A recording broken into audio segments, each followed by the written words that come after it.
All praises to the Most High, brothers and sisters. I am your host, the Apostle Reuben of IUPR Bible Radio, podcasting out of Little Rock, Arkansas, to the true saints, not just anybody, but the true saints of the Most High God. Now, we get to things fairly quickly here, brothers and sisters. Colossians 2:16. Now, when it comes to Colossians 2:16, your Christian pastors like Joel Osteen and Charles Stanley and your no-name Edomite pastors, as you see here, they'll read this verse. Let's go back to it. They'll read this verse and they will give an interpretation of the verse. And when they give their interpretation of the verse, our people, like T.D. Jakes and Creflo Dollar and Juanita Bynum, they'll follow what these men say. And of course, these men follow what these men say. Brothers and sisters, it's all together.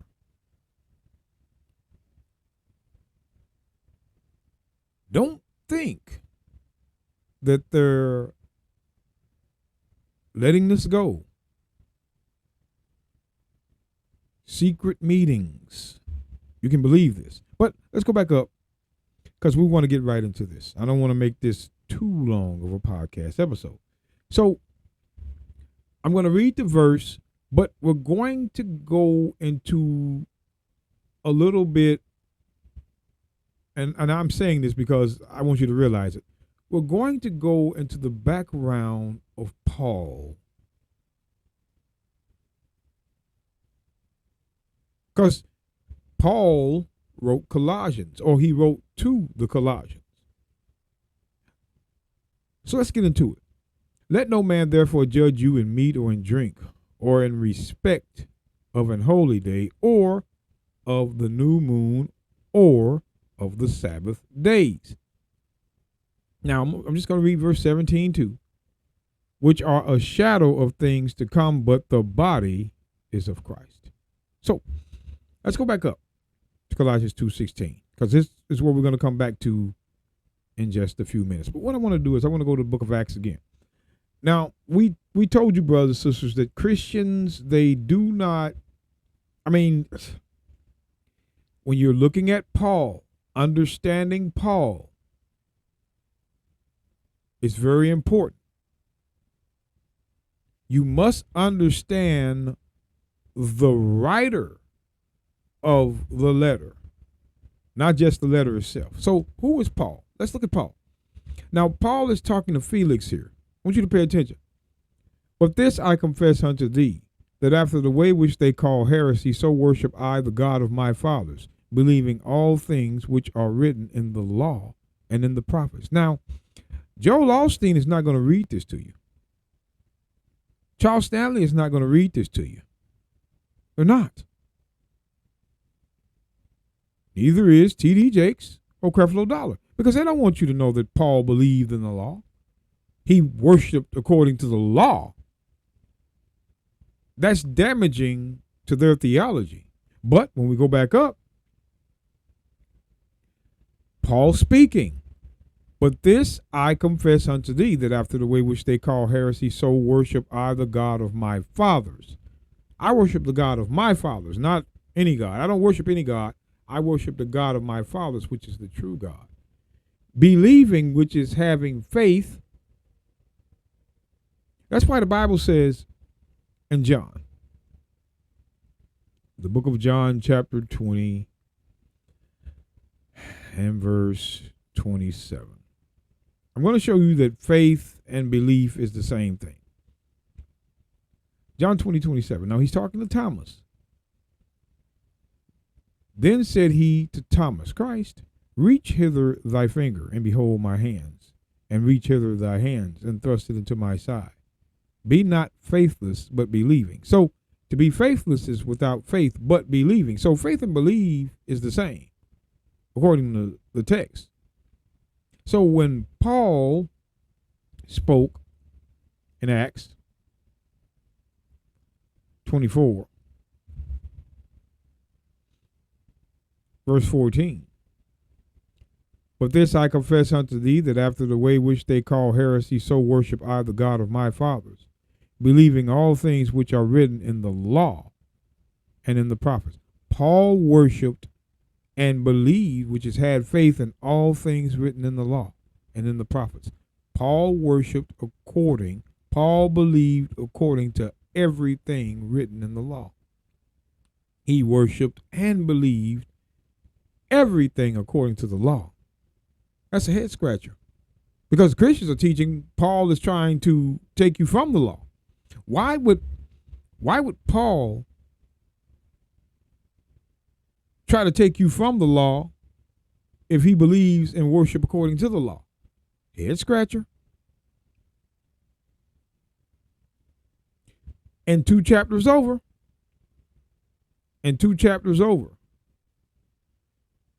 Acts 26:22. Once again, I'm reading these because the Christians they're not going to read it. Having therefore obtained help of God, I continued unto this day, witnessing both to small and great, saying none other things than those which the prophets and Moses did say should come. You know, brothers and sisters, Paul did not, and I'm just going to illustrate it. Paul, now here's Paul. Look at Paul, black man, before they tried to whitewash him. Paul spoke nothing. Paul spoke nothing. He did not say anything. That's what that means. Saying none other things than those which the prophets and Moses did say should come. Paul taught the Old Testament. That's what he taught. This is what this verse is saying. Don't fall for the smiling face of the Edomite. Never fall for the smiling face. See, this is that so-called light around the devil. We don't fall for smiling faces. It's this book we're looking to read. So when we go to 2 Peter, remember 2 Peter. 2 Peter 3 and verse 16. This is what we know. Now let's verse 15. An account that the long suffering of our Lord is salvation, even as our beloved brother Paul, also according to the wisdom given unto him, he hath written unto you. So God gave Paul a certain wisdom. Watch this. As also in all his epistles, every letter he wrote, whether it be Romans, Corinthians, Galatians, Ephesians, Colossians, Philippians, Thessalonians, whichever an epistle, speaking in them of these things, in which are some things hard to be understood, which they that are unlearned and unstable rest, as they do also other scriptures. So they're unlearned in the scriptures. These people are unlearned in the scriptures. And we've been telling you, brothers and sisters, T.D. Jakes don't understand the scriptures. Creflo Dollar don't understand the scriptures. Juanita Bynum they don't understand the scriptures. They went to these theology schools and learned from the white man. And what he teaches, they teach. What this man teaches, this man teaches. They join hand in hand. But our people are unlearned. And I'm going to show you that. I'm going to prove that to you. I'm going to read it again. As also in all his epistles, speaking of them of these things, in which are some things hard to be understood. There are some things Paul wrote that the regular mind cannot understand. So they're going to have to go to opinion. Which they that are unlearned and unstable rest. They wrestle. They can't figure it out. as they do also the other scriptures to their own destruction. See, if you're breaking this book down wrong, destruction is coming your way. That's how we know. But of course, as they do also other scriptures, again, brothers and sisters, the scriptures are not the New Testament. Now, I know I've slipped up and called some of the New Testament verses scriptures, but it's not. The scriptures is, let's look at it and see. Romans chapter 1, verse 1. Paul, a servant of the Messiah Christ, called to be an apostle, separated unto the gospel of God, which he had promised afore by his prophets in the Holy Scriptures. The prophets are Genesis to Malachi.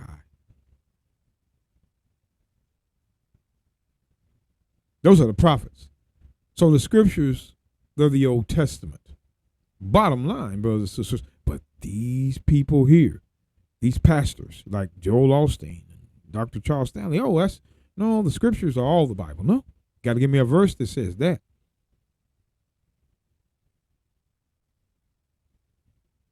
So when we're looking at the scriptures and the New Testament together, you have to know them in unison, or it's just an opinion of these people. It's their opinion, private interpretation.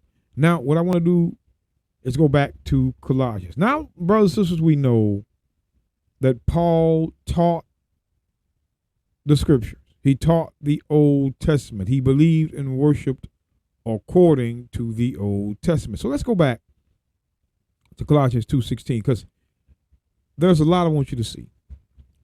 Now, seeming that Paul understands the scriptures, if we don't know what he's talking about. Because what the Christians are doing is they're saying, okay, this is saying, let no man judge you in what you eat or what day you keep. It doesn't matter if you keep Sunday church. No man's supposed to judge you on that. No man is supposed to judge whether or not you still eat the swine.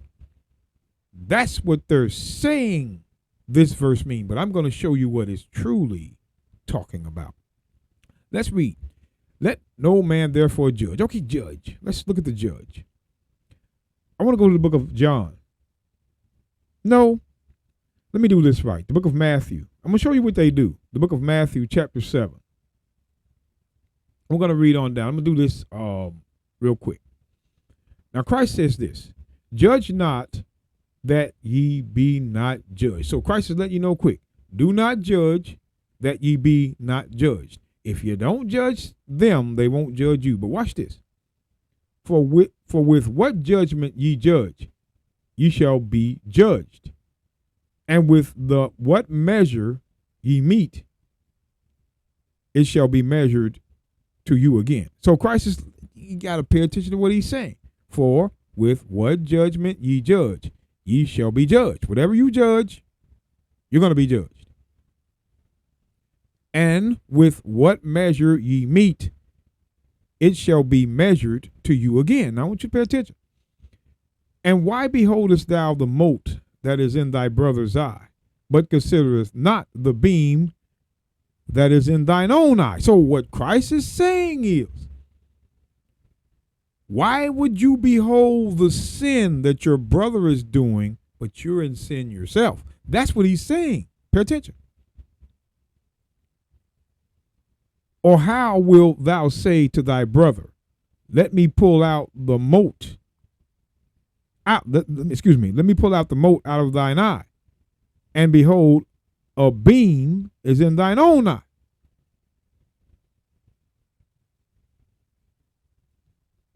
A beam is in your eye. You can't see either. You're trying to pull, see a mote. If you got a little dust mite cause you to blink. It causes you to blink. But a plank, you can't see it all. Now watch Christ. Thou hypocrite. Now what's a hypocrite? We told you brothers and sisters, you have to explain what a hypocrite is. Isaiah, what is a hypocrite? Because when you know the words and what they mean, let's go to Isaiah chapter 33:13. I'm going to show you what a hypocrite is, or what a hypocrite is compared to. Hear ye that are far off, what have I done? And ye that are near, acknowledge my might. The sinners in Zion are afraid. Fearfulness has surprised the hypocrite. So the hypocrite is a sinner. Get the point what I'm telling you, brothers and sisters. Hypocrite is the same as a sinner. It's the same. Who among you, or who among us shall dwell with the devouring fire? Who among us shall dwell with everlasting burnings, which is God? He that walketh righteously and speaketh uprightly by the law, he that despiseth the gain of oppression. So you're not talking about, I guarantee, brothers, none of these despise the gain of oppression. They love to see their people oppressed. They've joined in with these Edomite pastors. And whatever they teach and whatever they feel, so do our pastors. We're telling you. Let's go back up to the verse. He that walketh righteously and speaketh uprightly, he that despiseth the gain of oppression, that shaketh his hand from the holding of bribes, that stoppeth his ear from the hearing of blood, and shutteth his eyes from seeing evil. Look at all this. This is detail of who's going to dwell with God. But what we do know is that a hypocrite is a sinner. That's why Christ said in Matthew 23. Let's get to the New Testament and show you. Matthew 23 and verse 28. I want one verse. Look at what's a hypocrite. Gotta know what a hypocrite is at first. He's talking to the Pharisee now. So, even so, ye also outwardly appear righteous. See, on the outside you appear righteous with your clothing, with your smiling unto men. But within ye are full of hypocrisy and iniquity. See, iniquity is sin. We keep telling you, hypocrisy is within sin. A sinner is a hypocrite. So when we go back, when we go back to Matthew 7, got to get this understood. Matthew 7. We're going to continue where we left off. Matthew 7 and 5. Thou hypocrite, thou sinner, first cast the beam out of thine own eye. Get the beam out the way first. Cast the beam out. And then thou shalt see clearly to cast out the mote out of thy brother's eye. First, how is one's eye open? Psalms 119. How does God open our eyes? How does he open them? Psalms 119, verse 18. Real quick. Then we're going back to Psalms 119, verse 18. Real quick. David writes through the Spirit, open thou mine eyes, that I might behold the wondrous things out of thy law. See, when God opens your eyes, it's to behold his law. That's how your eyes are open.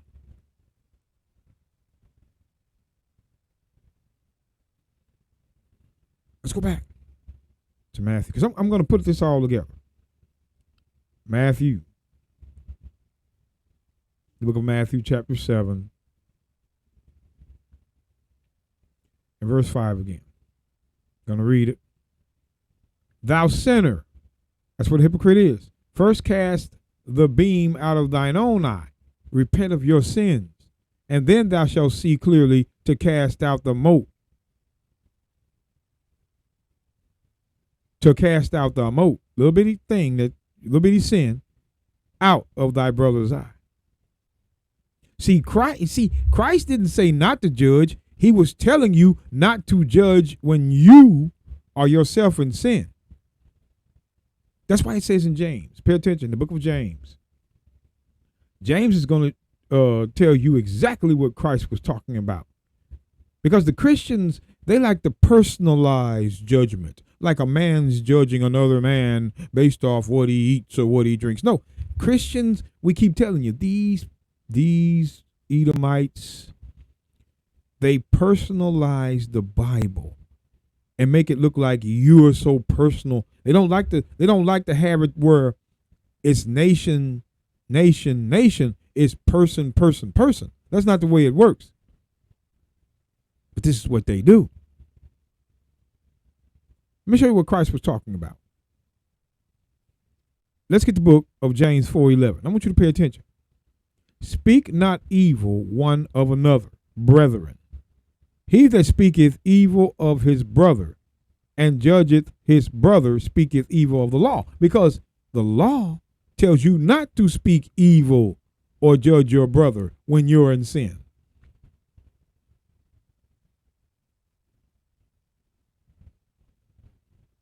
When you speak while you're in sin, you judge the law.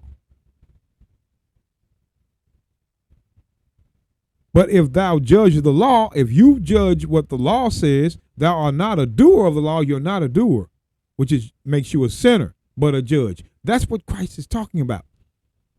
When you teach someone, make sure you're keeping the law before you judge them.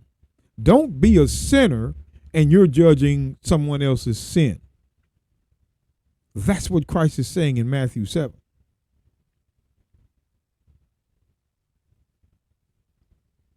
It's in a nutshell right here.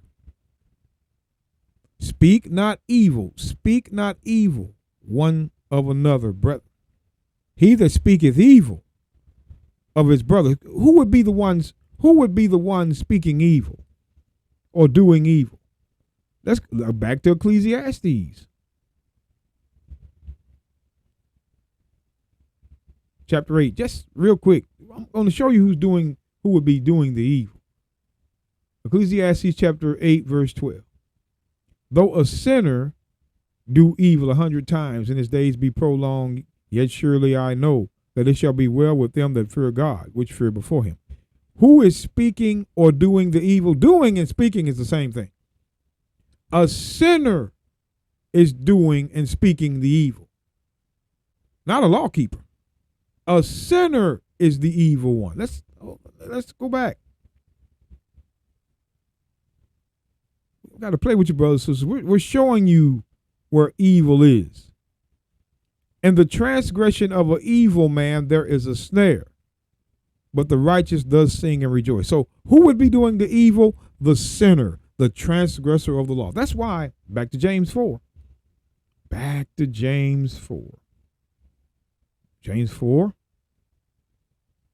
in verse 11. Speak not evil one of another, brethren. He that speaketh evil of his brother and judgeth his brother speaketh evil of the law.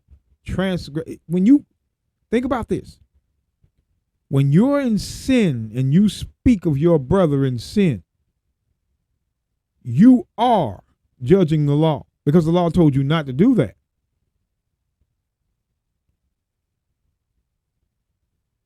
Speaketh evil of the law and judgeth the law. But if thou judge the law, thou art not a doer of the law, but a judge. If you're judging, if you're second guessing the law and of what the law says, you're not doing it. You're a judge. And that's these people. This is who Paul is talking about right here. They judge all the time. They just judge undercover. They judge all the time.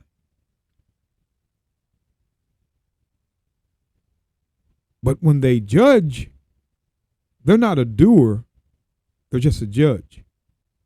But they have taught our simple black pastors and our sisters that when we judge, we're judging one another personally. No, that's not what that means. Let's go into the Bible. But before I do that, I want to go back to Colossians. Sorry about that, brothers and sisters.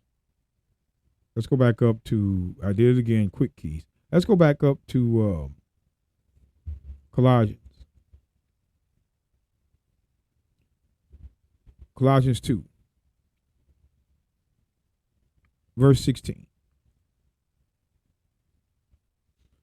Paul says, let no man therefore judge you in meat or in drink, or in respect of a holy day, or of the new moon, or of the Sabbath days. Now, I read it again for a reason, but I still want to stick with the judge.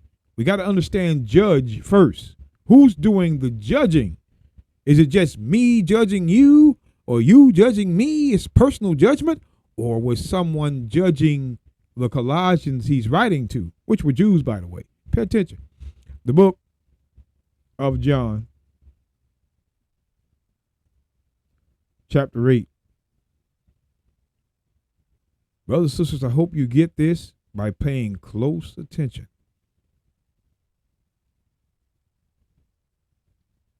John 8:14. Here we go.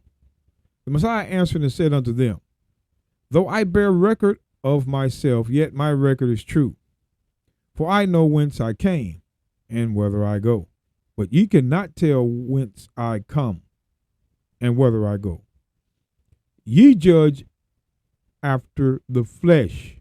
I judge no man. I want you to pay attention to what he told them. Ye judge after the flesh. What does it mean to judge after the flesh? We keep telling you, brothers and sisters, the book of 1 Corinthians, we keep showing you what that after the flesh is. You must understand.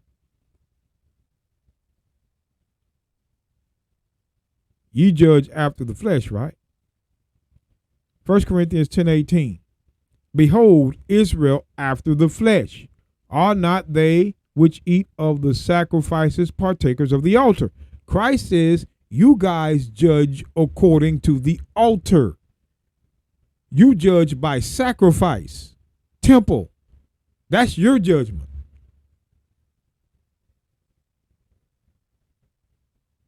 Christ is letting us know. But you have to understand what after the flesh is. Behold, Israel, not all nations. That's why these pastors don't read this verse. Because Israel is the only one after the flesh. Are not they which eat of the sacrifices partakers of the altar? So to be after the flesh was after the altar. So when we go back to John chapter 8,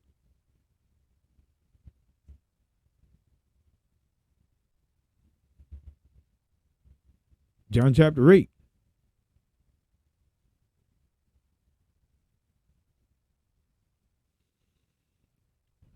verse 15. Ye judge after the flesh. You guys judge after the altar. Your judgment is after sacrifice. I judge no man.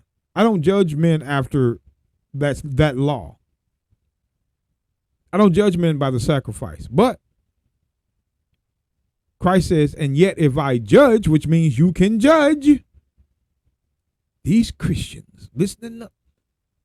Yet if I judge, my judgment is true. For I am not alone, but I and the Father that sent me.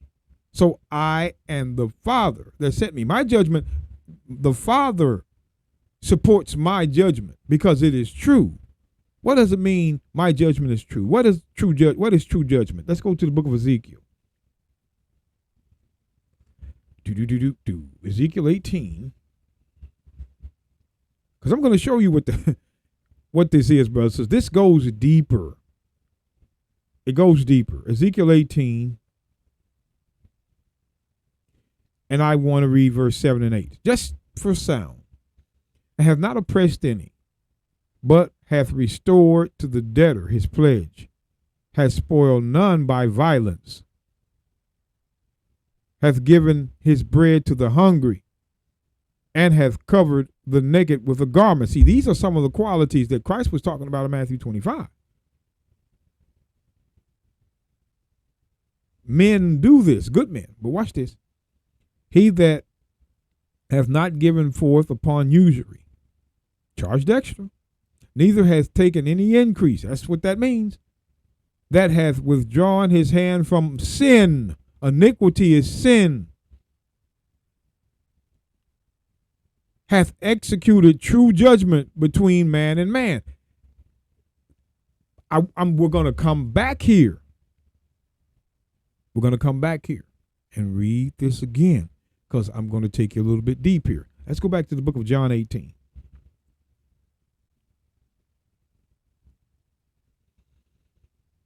No, I don't want John 18. I want John 8. Pay attention to what we're going to read now. I want to go back to John 8:15. Ye judge after the flesh. I judge no man. And yet if I judge, my judgment is true. For I am not alone, but I and the Father that sent me. Now, I'm going to do this. I'm going to go up to the book of John 8:4. Pay attention, because we're just going to read. They, or the Pharisee, say unto him, Master, this woman was taken in adultery in the very act. Now Moses in the law commanded us that such one should be stoned. But what sayest thou? This they said, tempting him, that they might have to accuse him. See, here it is, to accuse him. What is? But the Messiah stooped down and with his finger wrote on the ground, as though he heard them not. So when they continued asking him, he lifted up himself and said unto them, He that is without sin,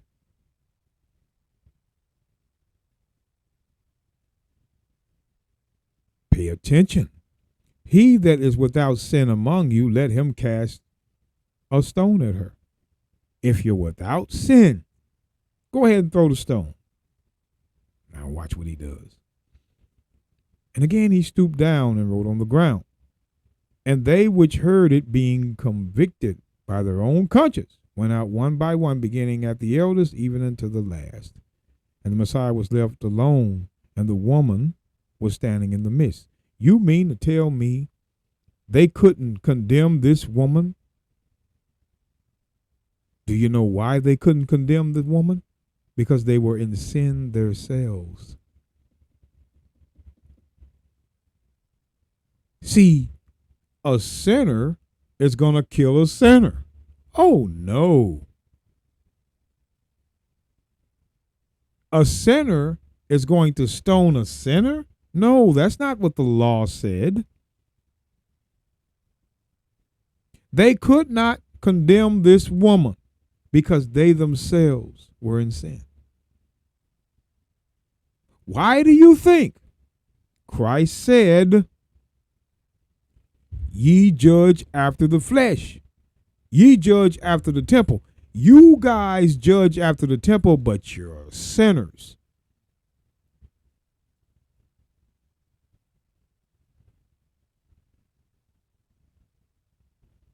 You're sinners judging sinners because you judge after that flesh, after that temple. But you yourselves are in sin. I judge no man, but watch Christ. Yet, if I judge, my judgment is true, for I am not alone, but I and the Father that sent me. So Christ says, if I judge a man, it's going to be true judgment, not by sacrifice and sin. Because you guys, although you're at the altar, you are in sin. That's why when we go back to Ezekiel 18:8, Ezekiel 18:8. See, brothers and sisters, it goes deeper, way deeper than what these people want you to see, because they wasn't part of the law. No way. We're telling you. These people were never a part of the law. Their forefathers were not of the law. Let's go back to Ezekiel 18:8. Once again, I'm going to show you something. I want you to look carefully. He that hath not given forth upon usury, neither has taken any increase. that hath withdrawn his hand from sin. This man is not sinning, hath executed true judgment between man and man. This is what it's like to judge truly. When you judge truly, you judge without iniquity. There's no sin in your judgment like it was in theirs. True judgment between man and man. Hath walked in my statutes. Look at that. Hath kept my judgments to deal truly, truly, truly. You're dealing truly. Truly is true, True, is the root word of truly. He is just. He shall surely live, saith the Lord God. So when you're keeping the law, your judgment is true and you're dealing truly.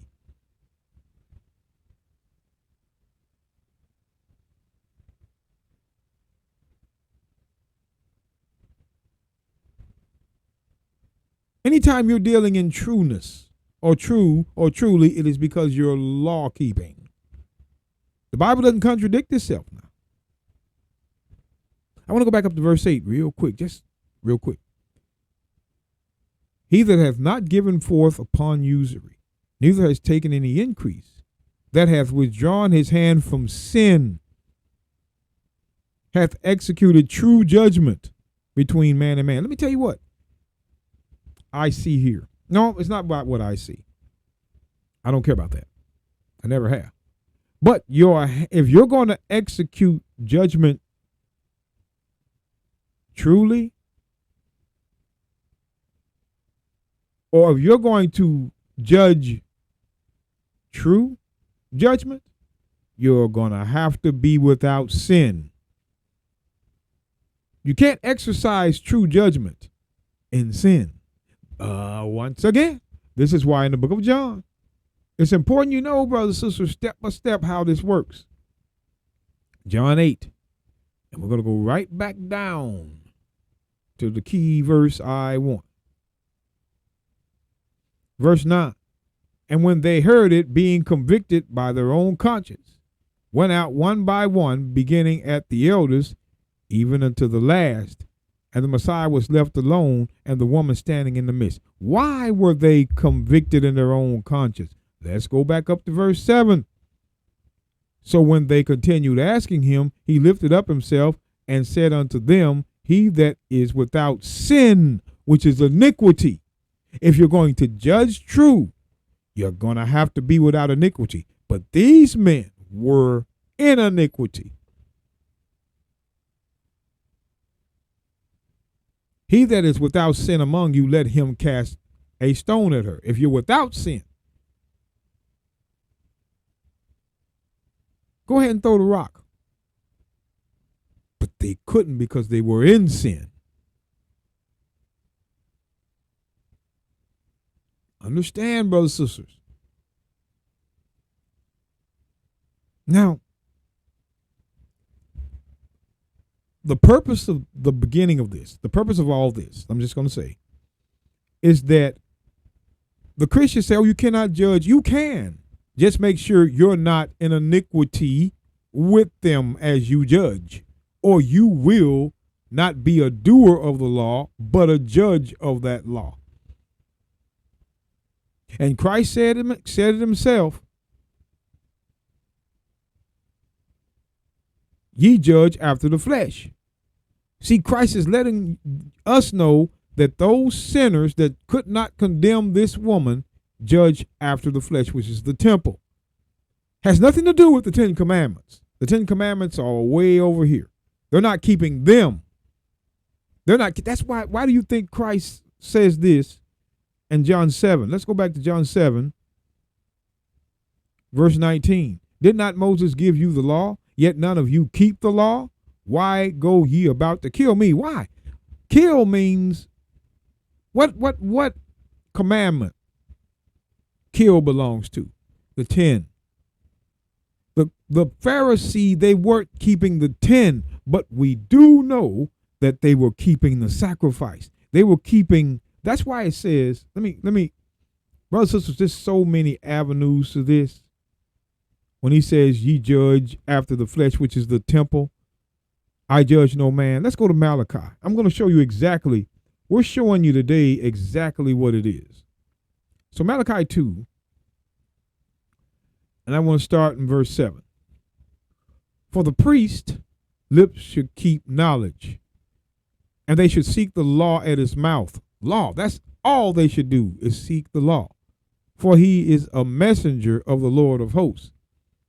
But ye are departed out of the way, and cause many to stumble at the 10 commandments. Ye have corrupted the covenant of Levi, saith the Lord of hosts. You have corrupted the covenant because you're causing people to stumble at the 10 commandments. But pay attention. Therefore, I also have made you contemptible and base before all the people, according as ye have not kept my ways, but have been partial in the law. Partial. They were partial in the law. They were only keeping part of the law. And what part you think they were keeping? Sacrifice. Why? Because the sacrifice was the offerings, the tithes, the money. The money. Money, money, money, money. Money. And guess what our people are going to do? They're going to follow this man right here for that money. It was all about the money in the first place. Especially this man. This man loves the ideology of money, calling himself teaching on the tithe, the truth about, man, you don't know. He couldn't teach. He doesn't even know the law. He got caught up, and now he wants to so-called call himself telling the truth about tithes because he's gotten rich and bought jet planes and all that, and he's been exposed, as T.D. Jakes has been exposed, and Juanita Bynum, they've been exposed because they're standing right beside these here, Charles Stanley and Joel Osteen, when it comes to that dollar. See, the Pharisee and the Sadducee, this is showing you the priests were partial to the law. They were not keeping the 10 commandments, but they were keeping the altar. It's how they got paid. That's why Christ confronted them in Matthew 23, verse 23. Matthew 23, verse 23. This is why he said this. Woe, woe means sadness, distress, destruction unto you scribes and Pharisees, hypocrites, sinners. That's what a hypocrite is. For ye pay tithes of mint and anise and cumin, and have omitted the weightier matters of the law, judgment. The weightier matters of the law was that judgment, that true judgment, the mercy of the law and the faith. Mercy and faith is a matter of the law.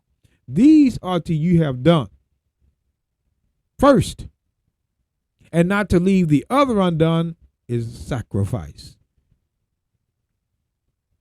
You Pharisee, you're not basing true judgment from the 10. All you want is that offering. That's why Christ said, you judge by the flesh. I judge no man. Christ did not judge by the altar. His judgments were true judgments from the law. If Christ tells you in the book of John, and it's us really, John chapter 8, verse 16. And yet if I judge, my judgment is true. His judgment is true. What again is true judgment? Ezekiel. Got to look at these things. Ezekiel 18. And verse 8 and 9 again. He that hath not given forth upon usury, neither hath taken any increase, that hath withdrawn his hands from iniquity. There's no sin. He, hath executed true judgment. You can't be in sin and execute true judgment. That's why the Pharisee couldn't kill that lady. or as they say, unalive that lady, because they themselves were in sin.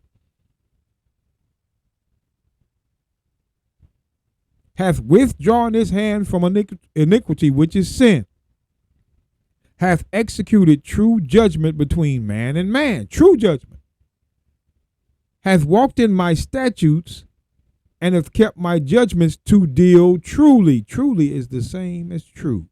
He is just. He shall surely live, saith the Lord God. So when you're keeping the law, you're dealing in trueness. If you're keeping the law, you're dealing truly, or with true judgment. And we know Christ did no sin. So that's why his judgment was true. That's why. Let me show you why again. 1 Peter. The book of 1 Peter 2.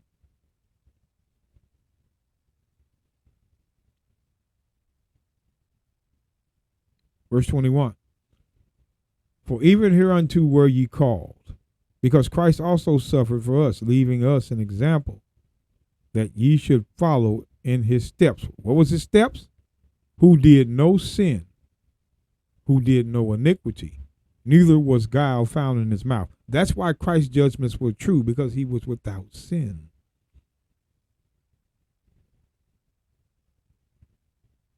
So, as we go along, we can see who's doing the judging. It's not about person to person. It's the Pharisee that were doing the judging. See, the Christians, let's go back to Deuteronomy. Deuteronomy 17, real quick. Deuteronomy 17, and I think I'm going to start in verse 12. So the law, right? Now here it is. Deuteronomy 17 and 12. And the man that will do presumptuously, and will not hearken unto the priest that standeth to minister there before the Lord thy God, or unto the judge, even that man shall die, and thou shalt put away the evil from Israel. Judge, a judge was high. The Pharisee, they were judges. They were, as you go into a courtroom today, you have a judge. Tell him not to judge you based off meat or drink or new moon or Sabbath days. No, he's going to judge according to the law. But I want to go to verse 11. I want to go to verse 11 for a reason. I should have read it first, but I wanted to get to the point. But let's get this. According to the sentence of the law, which they shall teach thee, according to the judgment which they shall tell thee, thou shalt do. Thou shalt not decline from the sentence which they shall show thee to do, to the right hand or to the left. Whatever the judgment is, don't decline it. That woman was supposed to die for adultery, but they were in sin themselves.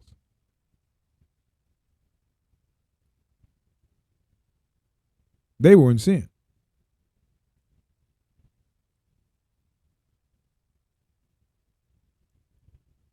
That's why when we go back, because they had a work to do. Let's go back to let's read verse 12. And the man that will do presumptuously and will not hearken unto the priest that standeth to minister there before the Lord thy God, or unto the judge, even that man shall die, and thou shalt put away all evil from Israel. All sin shall be taken from Israel. But what happens if the judge is in sin himself? Now you can see what Matthew 7 is about. Christ said, don't be those that judge and you are a sinner yourself.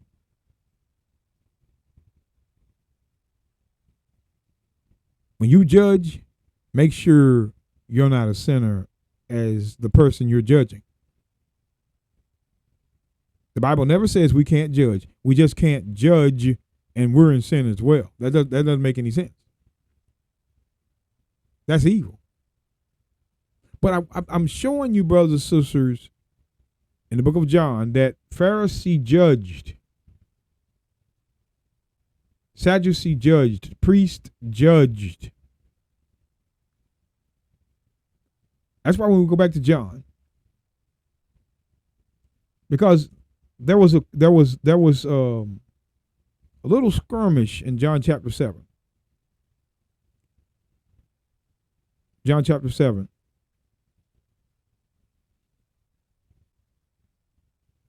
I want you to pay attention to the things that are important. John 7:47. Then answered them the Pharisees, are ye also deceived? Have any of the rulers or of the Pharisees believed on him? Rulers. But this people who knoweth not the law are cursed. What does it mean that? Hold up. Wait a minute. The Pharisee says, but this people who knoweth not the law are cursed. What law were they talking about? The Pharisee. Sacrifice. Watch this. Nicodemus saith unto them, he that came to the Messiah by night, being one of them. He was a Pharisee. Watch. Doth our law judge any man before it hear him and know what he doeth? They're talking about Christ. Doth our law judge a man? Does it? He's asking them. They're standing up to each other. Here's a Pharisee that sees what's going on. Nicodemus. But pay attention to what they say. They answered and said unto him, art thou also of Galilee? Did you come from there too? Did you come from there? Search and look, for out of Galilee ariseth no prophet. They were more worried about where Christ came from than what he knew. This shows you the evil, the sin of the Pharisee. Watch this. And every man went unto his own house. And this is where John chapter 8 comes in, where these same Pharisees were trying to test Christ to see did he support the law of condemnation, which was of Moses. It had nothing to do with the 10 Commandments. Nothing. But these Christians, they'll try to put all the law together. Oh, it's the whole law, the 613, the blah, blah, blah, blah, blah, blah. And what do you know? Old big head T.D. Jakes and Creflo Dollar. Man, a preacher with the last name Dollar. Isn't that something?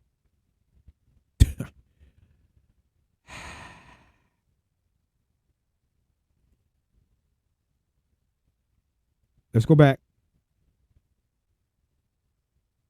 So what I'm showing you, brothers and sisters, is when Christ says in John 8:15, ye judge after the flesh, which was the temple. I judge no man. I don't judge by the temple. And yet if I judge, my judgment is true.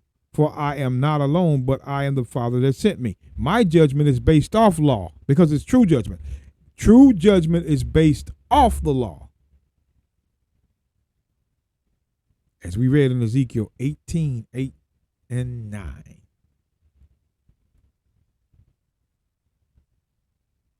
So we got to understand what's going on. So what I want to do is I want to go to the book of Mark 8. Mark 8 and verse 31. We're going to look at this. Mark 8:31.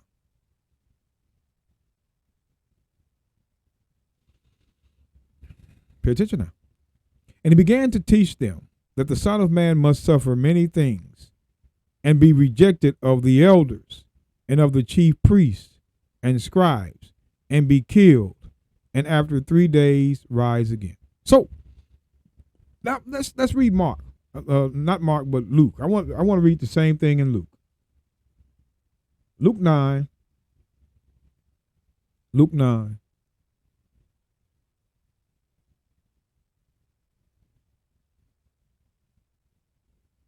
Verse 22. Saying, the Son of Man must suffer many things, and be rejected of the elders, and of the chief priests, and scribes, and be slain, and be raised the third day. All Jews did not reject Christ. The elders rejected him. And guess what? The elders had the power to judge. These pork chop eating Christians, brothers and sisters, these pork chop eating Christians, man. Eat them.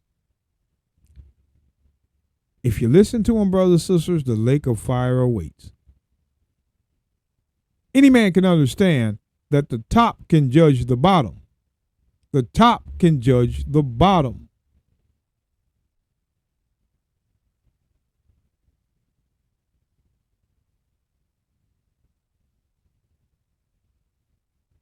So when we go back to Colossians 2, this is more than just a personal judgment these Christians like to put forth. Oh, you eat pork, I'm judging you, or you keep Sunday worship. Let me tell you something, brothers and sisters. As we told you before, and we'll say again, the Sabbath is in Acts 8 times. There was no other day they kept.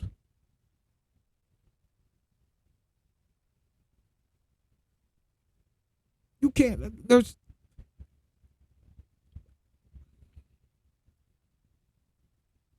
and we told you, Acts, I'm just going to point them out. I'm not going to read them. I'm just going to point them out to you. I'm just going to point them out. Acts 13. I'm not going to read them to you. I'm just going to point them out. You can read them on your own leisure. But let me just read it. But when they departed from Perga, they came to Antioch and Pisidia and went into the synagogue on the Sabbath day. That's one day. That's one. Sabbath. Synagogue on the Sabbath. They were reading on the Sabbath. Not the first day. There's no verse in Acts that says you can't use 1 Corinthians 20, verse 7, because evening started the day. That's why Paul preached it till midnight. It was not a sunrise worship service like they erroneously proclaim. Acts 13:42. And when the Jews were gone out of the synagogue, the Gentiles besought, the uncircumcised Israelites besought that these words might be preached the next Sabbath. Not the next day, not the day after or the day after. Sabbath. Next, they waited 7 more days till they went back to hear the word. And the next Sabbath, 7 days later, came almost the whole city together to hear the word of God. So again, this is the 3rd time the Sabbath is mentioned in Acts. And we finna believe these Christians? They're Acts 15:21. For Moses of old time hath in every city, not just one city, 2 cities, every city, them that preach him, being read in the synagogue every Sabbath day. That's 4.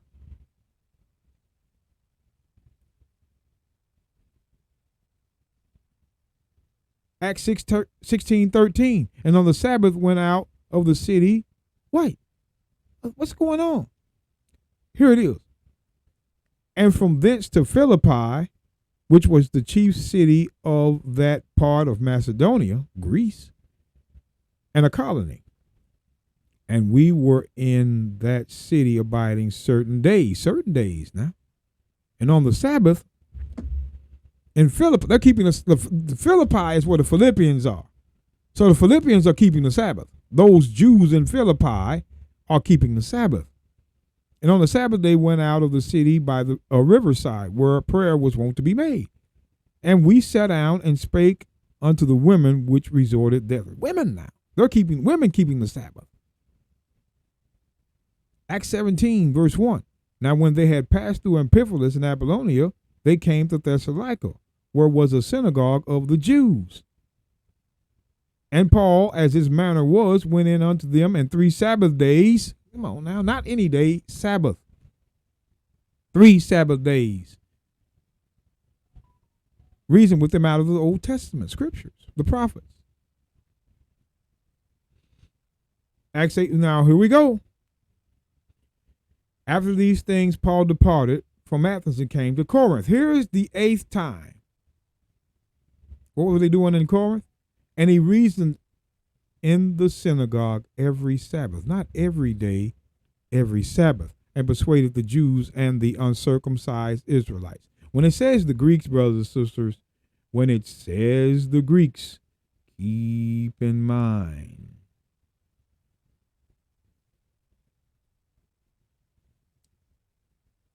Hellenist. That's what we're talking about.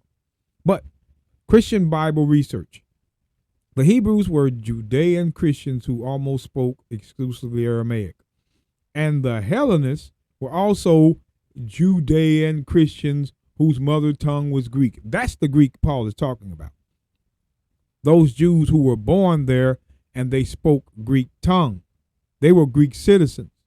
They were Greek-speaking Jews of the diaspora who returned to settle in Jerusalem. This is what these people, we're telling you, brothers and sisters, these people are not going to put that much detail to it.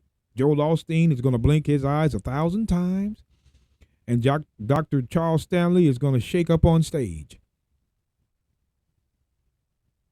And T.D. Jakes, he's going to sweat by the forehead and the back of the neck. There's no detail in their teaching.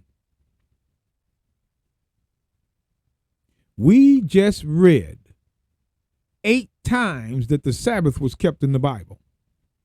And you mean to tell me you're going to come to Colossians 2:16 and try to say that if anybody comes talking about the Sabbath, pay attention. Let's go back to Colossians.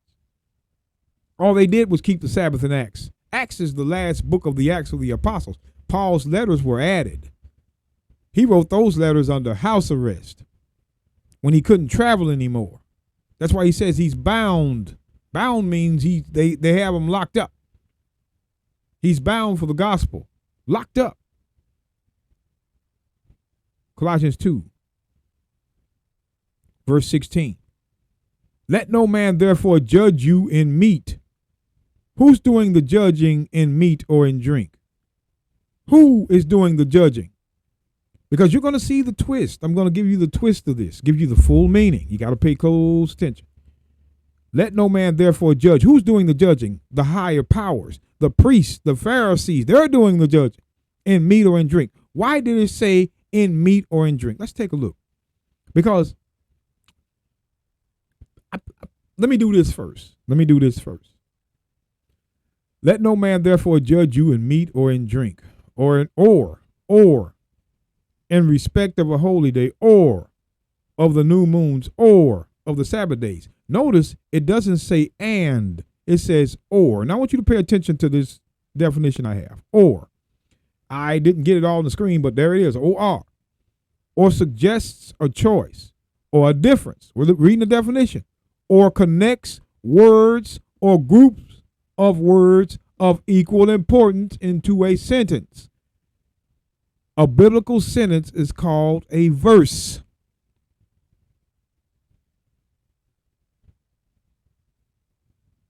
Or connects words or groups of words of equal importance in the sentence or the verse.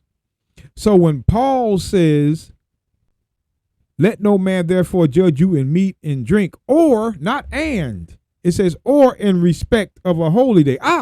So meat and drink was the respect of a holy day, of the new moon, and of the Sabbath days. To offer meat and drink. Let me pay attention to me now. Let no man therefore judge. Who's doing the judging? The chief priests and the scribes that rejected Christ. They're doing the judging.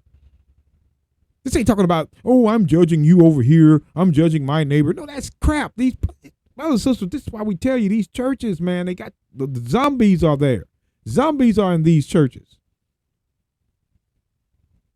If you go to the churches of these wicked Edomites and our brothers and sisters that hold hands with them, you are never going to learn. This isn't talking about no man judging another. This is talking about the Pharisee, the priest, the ones that had the power judging you. And it's a reason why they were. Let no man therefore judge you in meat or in drink, or respect of a holy day, or of the new moon, or of the Sabbath days. Why does it say or respect of a holy day, or the new moon, respect of the new moon, or of the Sabbath days? First of all, we have to understand what meat and drink is. What is meat and drink? Is it pork and pop, shrimp and wine, hog maw and liquor? What is this meat and drink? The Christians will never tell you what the meat and drink is. Never show you, but we're going to look. Let's go to the book of Ezekiel. Ezekiel, chapter 45. Ezekiel 45, and I want to get verse 17. Pay attention. And it shall be the princes is the priest part, to give burnt offerings, and meat offerings, meat offerings, and drink offerings in the feast and in the new moons and in the Sabbaths. Oh, that's what Paul was talking about. Burnt offerings, meat offerings, meat and drink offerings. There's your meat offering, drink offering. Paul just left off the offering, but the meat and drink. Meat and drink.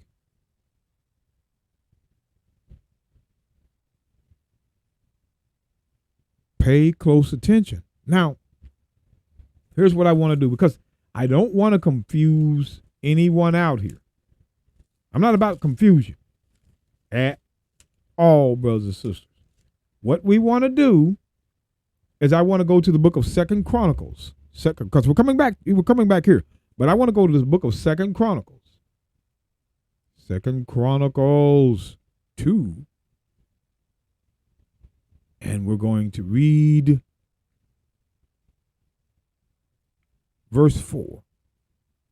Now, it says, behold, I build an house to the name of the Lord my God, to dedicate it to him, and to burn before him sweet incense, for a continual showbread, for the burnt offering morning and evening. So burnt offerings morning and evening, on the Sabbaths, on the new moons, and on the solemn feast of the Lord our God. This is an ordinance forever to Israel. So on those days, the new moons, the Sabbaths, the solemn feast, they were. Now remember the meat offering, and I forgot to show you, brothers and sisters, it was very important that I showed you that as well, because anytime you're dealing with the law, you have to go back to the law. And we told you this is what Paul's letters is based off, law. So when we go to the book of Leviticus chapter 6, we're going to show you what a meat offering is. We're going to show you what it is, and then you will know. Because Christianity has played with the words. They have played with the words, and you think something is something that is not. Let's go to the book of Leviticus. Leviticus 6. I'm going to show you what meat was. You got to learn what meat was first. Let's look at what this is talking about. Leviticus 6:13. The fire shall ever be burning upon the altar. Altar now. And it shall never go out. And this is the law. Law. This has nothing to do with the 10 Commandments. But let's look at this. This is the law of the meat offering. The sons of Aaron shall offer it before the Lord, before the altar. Now we're going to find out what the meat offering is. We're going to find out what the meat is. He shall take of it his handful of flour, of the flour of the meat offering. So the meat offering was nothing but flour and oil, which was bread. I'm talking about no flesh of an animal. That was called the burnt offering. You Christians, you need to learn the law before you teach. You pork chop eaters. The meat offering was the fine flour and oil. It made bread. That was the meat offering. That's what it was. But these Christians, they like to try to play games. They like to try to play games with you, knowing. But we're going to do this.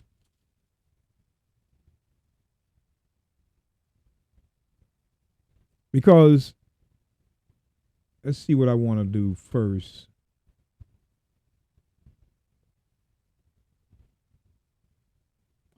I got to see how I'm going to set this up.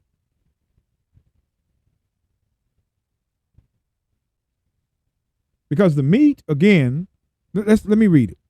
And he shall take of it his handful of the flour of the meat offering, and of the oil thereof, and all frankincense which is upon the meat offering. The meat offering is just bread. And shall burn it upon the altar for a sweet savor, even the memorial of it unto the Lord. So anytime there was meat, it was bread. It was bread.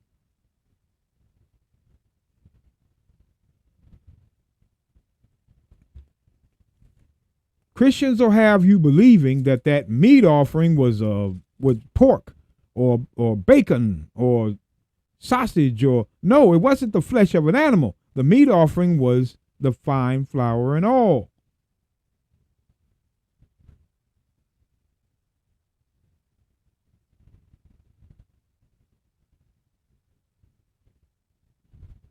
These are some of the things, brothers and sisters, that we have to look out for when we are talking about reading the Bible, reading the text. Because if you're not careful, we telling you, Edom they'll have you in derision. And we don't want that. We don't want that from our people. We want our people to read the book.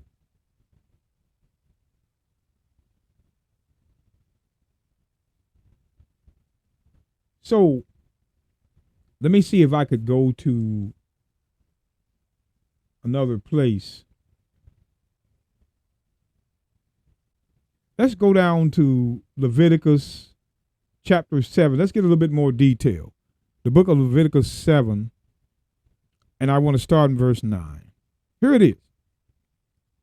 And all the meat offering that is bacon in the oven, and all that is dressed in the frying pan, in the pan shall be the priest that offereth it. And every meat offering mingled with oil and dry shall all the sons of Aaron have, one as much as another. The meat offering was always bread.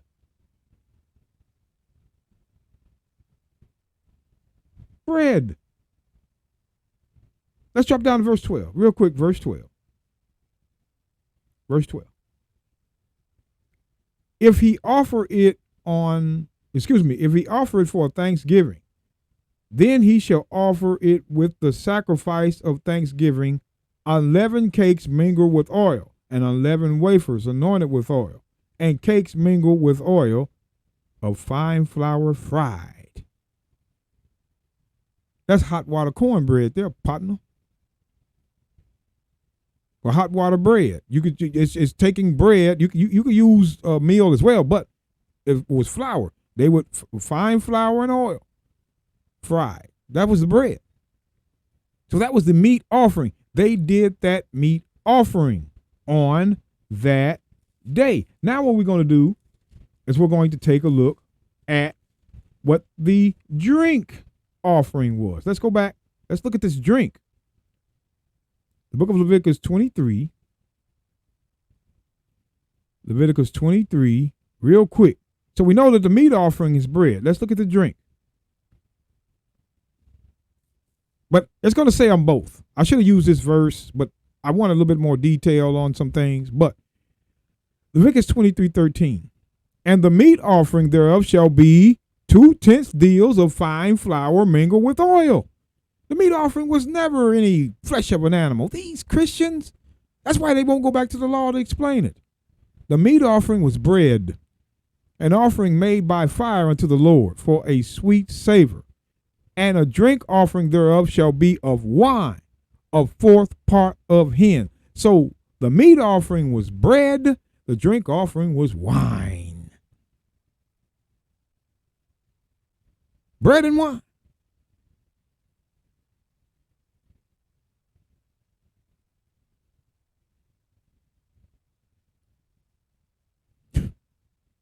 So when we go back to Ezekiel 45, hold on now, Ezekiel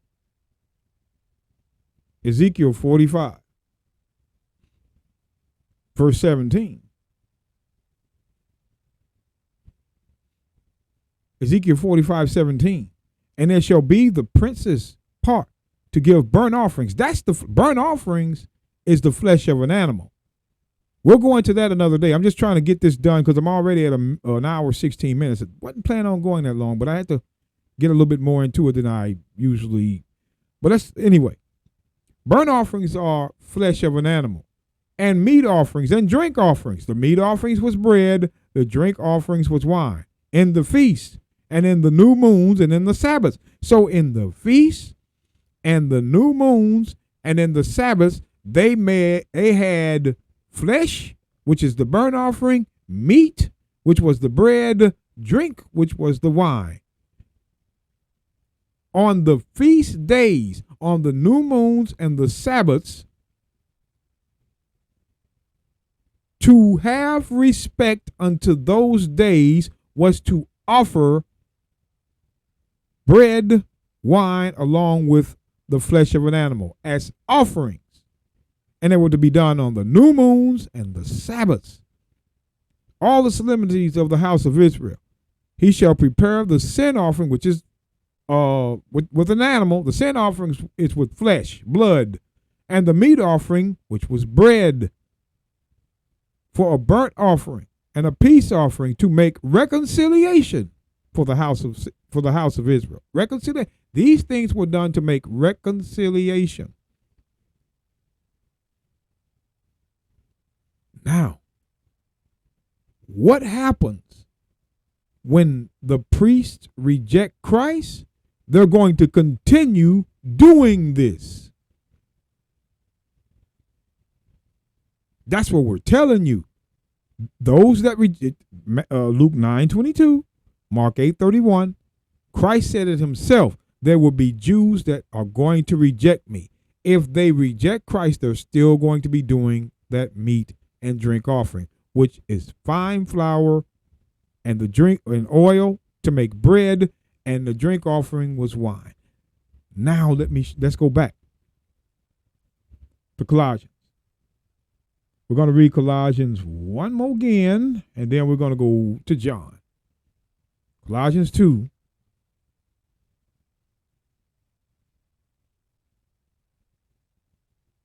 Verse 16. Let no man therefore judge you in bread or in wine. That's what that mean drink was. Or in respect of a holy day, or the new moon, or the Sabbath days. Why? Because they offered bread and wine in respect on the new moon and Sabbath days. That was law. Now you know that the meat is bread and the drink is wine, because that was the respect of that holy day, to offer it up. It was a law in Israel. But what happens if Christ comes? What happens when Christ came? I should say it like that. John 6. Here's what the Christians don't understand. This is why we're not going to just sit and argue with them. John 6, I'm going to get straight to the point because I'm not going to hold you no more in suspense. Now watch this. What do I want to do? What do I want to do? All right, here we go. Here's Christ. Verily, verily, I say unto you, he that believeth on me has everlasting life. I am that bread of life. Now, Christ is the bread. It's no longer that fine flour and oil mixed together. Christ now is becoming, see, the law is changing hands now. I am the bread of life. Your fathers did eat manna in the wilderness and are dead. This is the bread which cometh down from heaven, that a man may eat thereof and not die. You know, no regular bread is going to do that to you. You already know, brothers and sisters, but look at this. John 6:51. I am the living bread which came down from heaven. If any man eat of this bread, he shall live forever. And the bread that I will give is of my flesh. See, now we know that the bread is no more the fine flour and oil, but Christ. He's that bread, which I will give for the life of the world. Pay attention.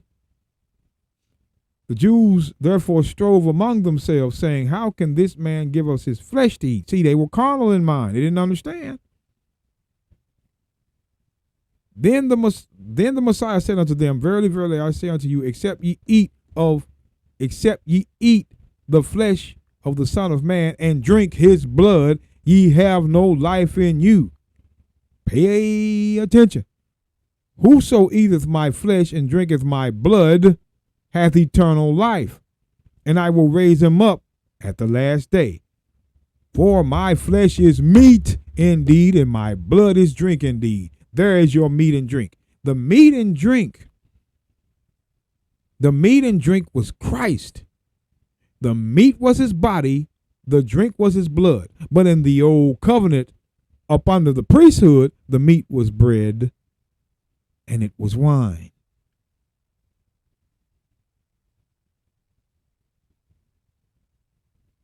But Christ now is that bread, and his blood is that wine.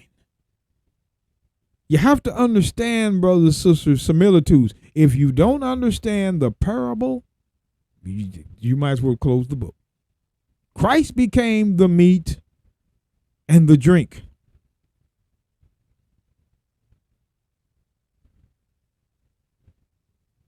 We've been telling you this. He became the meat and the drink. That's why when we go back to Colossians 2,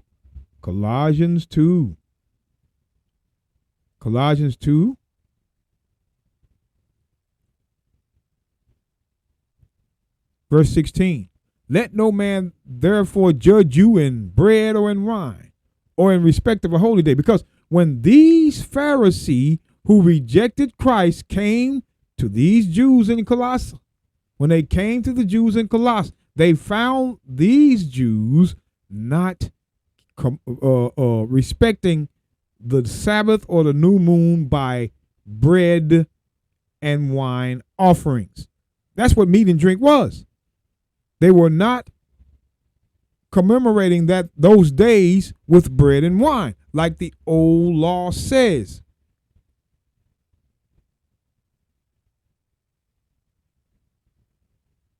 Those that rejected Christ were still frying bread in the temple and drink offerings. See, that meat and the drink was what every individual was supposed to take to the priest on those days. That was the respect of it. But we know now that Christ is that meat and drink. So we no longer have to offer that bread and wine offering, because he now is that bread and that wine. It wasn't telling you to stop keeping the Sabbath, or the Sabbath is no longer to be kept, or nobody's judging you on them days. That's something that this idiot here made up. The one that blinks 1,000 times while he teaches, and the other would just stand in one spot for 30 minutes and then it's over. These people. This is their theology. Let no man therefore judge. The one that's doing the judging were those that rejected Christ, the Pharisee, scribes, chief priests, because they are the ones that can judge. This isn't talking about the personal judgment of this person or this person.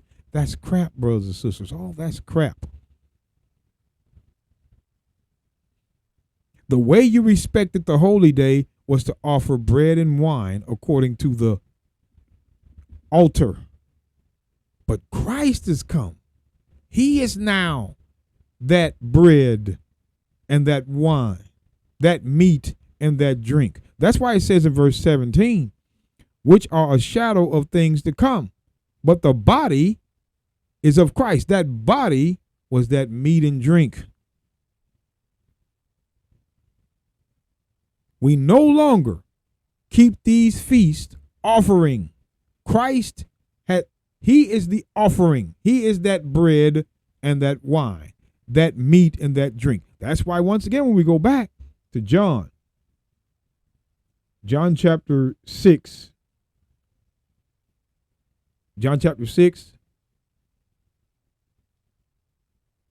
verse 55, for my flesh is meat indeed, and my blood is drink indeed.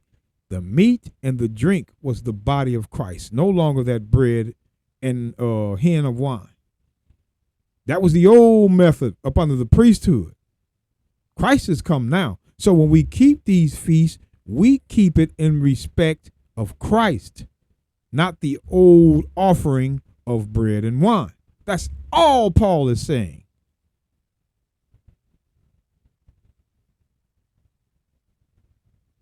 These Christians turn around 8 times in Acts the Sabbath is mentioned. You've seen how many times they kept the Sabbath in Acts? How many times they keep Sunday? None. You won't find it. You can't use Acts 20 and 7. And see, when they do, brothers and sisters, I know they like to use Acts 20 because, again, they don't have anything. Acts 20 and verse 7. If this is all they have, you could tell you're with liars. And upon the first day of the week, when the disciples came together to break bread, Paul preached unto them, ready to depart on the morrow, and continued his speech unto midnight. You know why it says unto midnight? Because the days began even to morning. They know, you know about Genesis 1. There was evening, there was morning. The Judean days began sunset to sunset. Just because your friendly neighborhood Caucasian wants to go by Roman time, which is his forefathers, we keep telling you, this is his forefather right here. Right here. And this is the time he's going by. Roman time is from midnight to midnight. God days began from sunset to sunset. So we know it's not a Sunday morning worship. We already know it wasn't. But they worship on Sunday morning, which means they worship the sun. That's what we're telling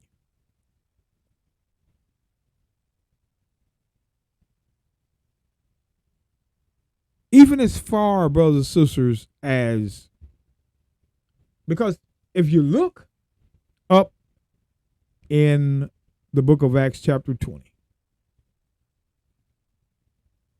let's look at this. Acts chapter 20 and 6. We sailed away from Philippi. Again, Philippi. After the days of unleavened bread, they're still keeping unleavened bread. Feast days, they're keeping them in the book of Acts. They avoid verse 6.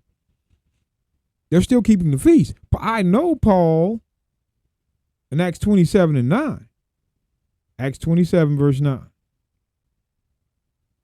Now when much time was spent, and when sailing was now dangerous, because the fast was now already past, Paul admonished them, warned them. The fast was the Day of Atonement. They're still keeping the feast.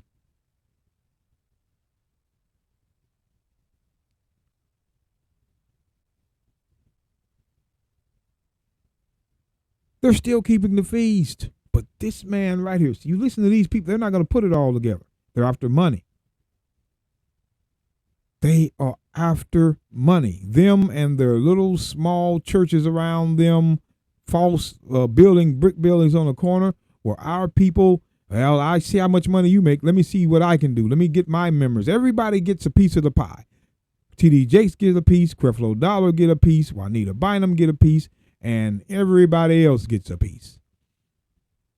The church is a piece of a money pie. It's the same thing that the Pharisee and the Sadducee were doing, judging for reward.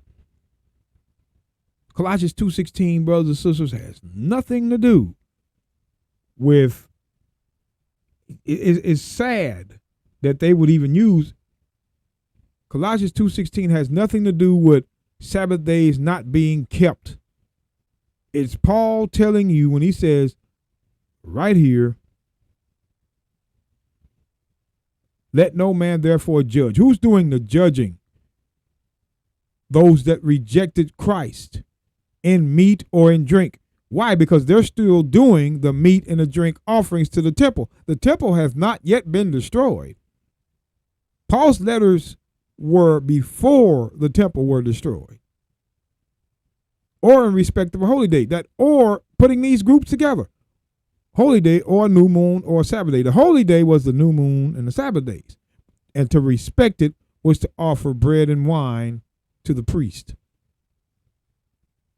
We're not doing that anymore. Christ is that bread and wine. So when we keep these feasts, we keep it in him, not the old way of offering. That's what that means. Because Paul let them know, which are a shadow of things to come, but that body is of Christ.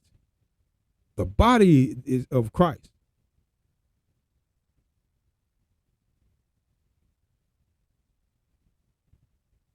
That's why he says,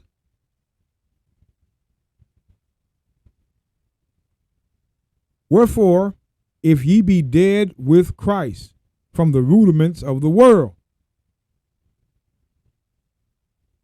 why, as though living in the world, ye are subject to ordinances. What's ordinances? Touch not, taste not, handle not. Priesthood.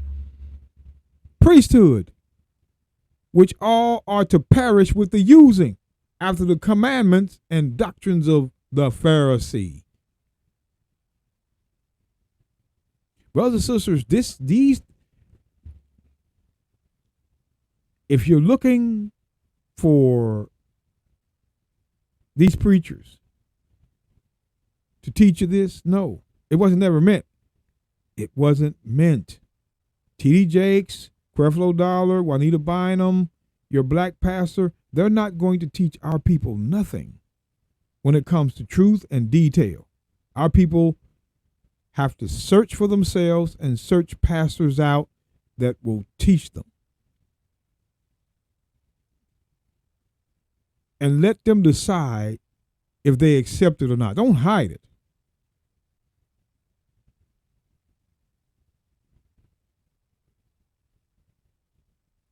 All praises to the Most High, brothers and sisters. I'm your host, the Apostle Reuben of IUPR Bible Radio, podcasting out of Little Rock, Arkansas, to the true saints of the Most High God. 2 Timothy 2:5, if a man also strive for masteries, yet he is not crowned, except he strive lawfully. IUPR Bible Radio teaches all scripture from Old to New Testament. We realize that the scriptures may offend a lot of people, but we must teach all things, adding nor taking away nothing. And that's how we do it, brothers and sisters. So until next time, all praises.